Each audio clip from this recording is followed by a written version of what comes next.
नमस्कार, मी ॲडव्होकेट किशोर पाटील. जाणून घेऊया कायदा या आपल्या यूट्यूब चॅनलवरील पुढील व्हिडिओमध्ये आपले स्वागत आहे. मित्रांनो, आजच्या व्हिडिओमध्ये आपण जर तुम्हाला आदिवासी व्यक्तीची जमीन घ्यायची असेल तर अशा परिस्थितीमध्ये या संदर्भात माननीय मुंबई उच्च न्यायालय यांनी आदिवासी जमीन विकत घ्यायची तर कोणत्या स्वरूपाची तुम्हाला विकत घ्यावी लागेल आणि कोणत्या जमिनीची परवानगी ही तुम्हाला मिळू शकते या संदर्भात फार उपयुक्त अशी माहिती आजच्या व्हिडिओतून घेणार आहोत. मित्रांनो, व्हिडिओला सुरुवात करण्या अगोदर तुम्ही जर आजपर्यंत आपलं चॅनल सबस्क्राईब केलं नसेल किंवा तुम्ही जर आज पहिल्यांदा आपल्या चॅनलला भेट दिली असाल तर ते चॅनल आज रोजी लगेच सबस्क्राईब करा, जेणेकरून मी देत असलेली कोणतीही नवनवीन अपडेट तुम्हाला वेळोवेळी मिळत राहील. मित्रांनो, तुम्हाला माहीत असेल की काही सातबारे उतार्यावरती किंवा महसूल नोंदी संदर्भात आदिवासी जमिनीच्या नोंदी असतात.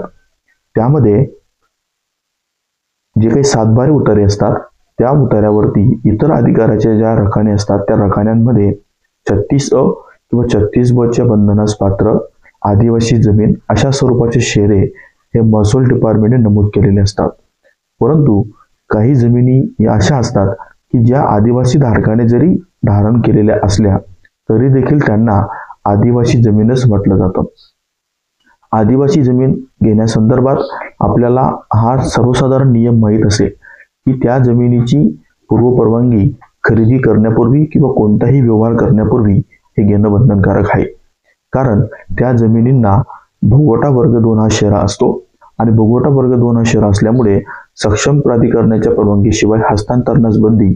कधी कधी असा देखील शेरा त्या जमिनीच्या महसूल दप्तरी नोंदवलेला असतो. परंतु माननीय मुंबई उच्च न्यायालय यांच्या कोर्टामध्ये प्रकरण असं आलं की त्या प्रकरणामध्ये जे काही आदिवासी व्यक्ती होते तर त्या आदिवासी व्यक्तींनी बिगर आदिवासी व्यक्तीला शेती प्रयोजनासाठी जमीन विकण्यासाठी अर्ज सादर केला होता. तो अर्ज त्यांचा तहसीलदार, कलेक्टर, आयुक्त आणि मंत्रालय या सर्वांनी रिजेक्ट केला होता. त्या विरोधात त्यांनी मुंबई उच्च न्यायालयामध्ये त्या स्वरूपाची याचिका दाखल केली आणि त्यामध्ये ती याचिका दाखल करत असताना भारतीय संविधानाचे कलम आर्टिकल 14चा आधार घेतला.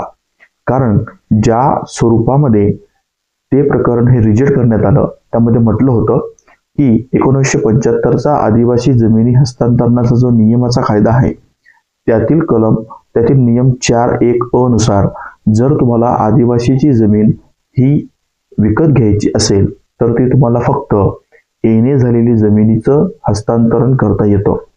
आदिवासी जमिनीची जर तुम्हाला विक्री, खरेदी किंवा इतर काही दस्त करायचा असेल आणि तो जर तुम्हाला शेती प्रयोजनासाठी करायचा असेल तर त्यासाठी या नियमानुसार निर्बंध हा घालण्यात आलेला आहे.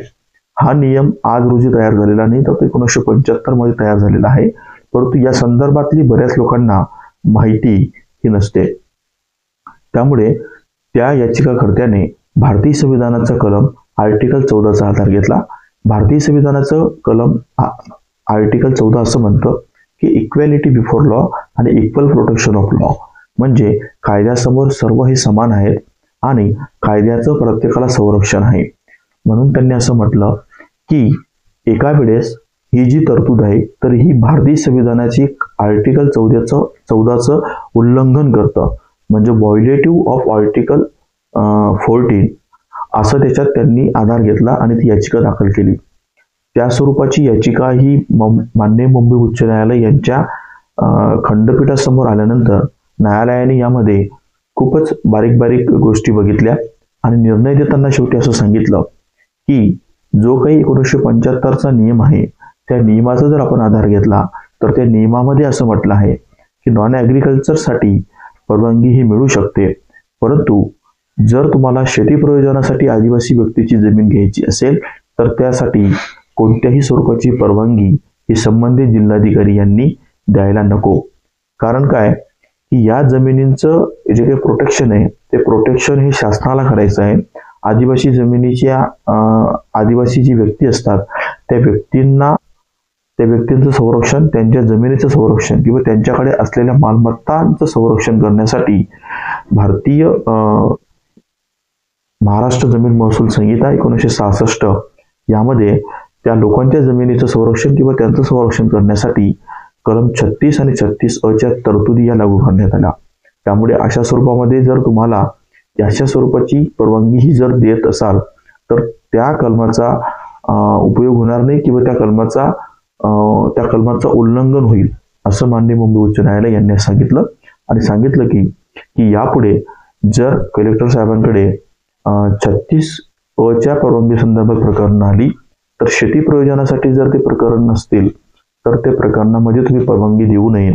कारण शेती प्रयोजनासाठी हस्तांतरण करता येणार नाही या स्वरूपाचा नियम हा 1975 नियम 4(1)A मध्ये नमूद करण्यात असल्यामुळे तुम्हाला अशा स्वरूपाची परवानगीही देता येणार नाही.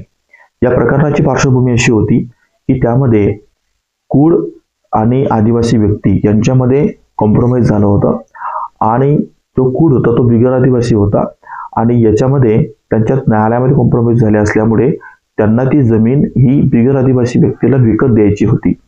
परंतु ती विकत देताना परवानगीची आवश्यकता होती. म्हणून त्यांनी कलेक्टर, आयुक्त, मंत्रालय यांच्याकडे अर्ज सतत करत राहिले आणि प्रत्येक ठिकाणी त्यांना या स्वरूपाचं उत्तर मिळालं आणि त्यांचं प्रकरण रिजेक्ट झालं.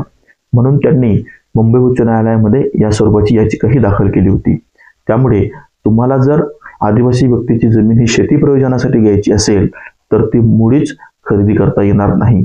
आणि जर तुम्हाला त्या स्वरूपाची परवानगी जरी दिली असली आणि अशा परिस्थितीमध्ये परवानगी दिल्यानंतर जर त्या आदिवासी व्यक्तीने त्या खरेदी खताला न्यायालयात आव्हान दिलं तर मात्र तुमचं झालेलं खरेदी खत ते रजिस्टर असलं तरी ते कायद्याने हे रद्द होऊ शकतं. या स्वरूपाची महत्त्वाची माहिती आजच्या व्हिडिओतून आपण घेतली. मित्रांनो, आजचा व्हिडिओ तुम्हाला कसा वाटला ते जरूर कळवा. तुम्हाला जर हा व्हिडिओ आवडला असेल त्याला जास्तीत जास्त लोकांपर्यंत शेअर करा आणि तुमचे जर काही वैयक्तिक कायदेशीर प्रश्न असतील तर ते तुम्ही मला आपल्या संपर्क नंबरवर संपर्क करून सशुल्क सल्ला देखील घेऊ शकतात. धन्यवाद.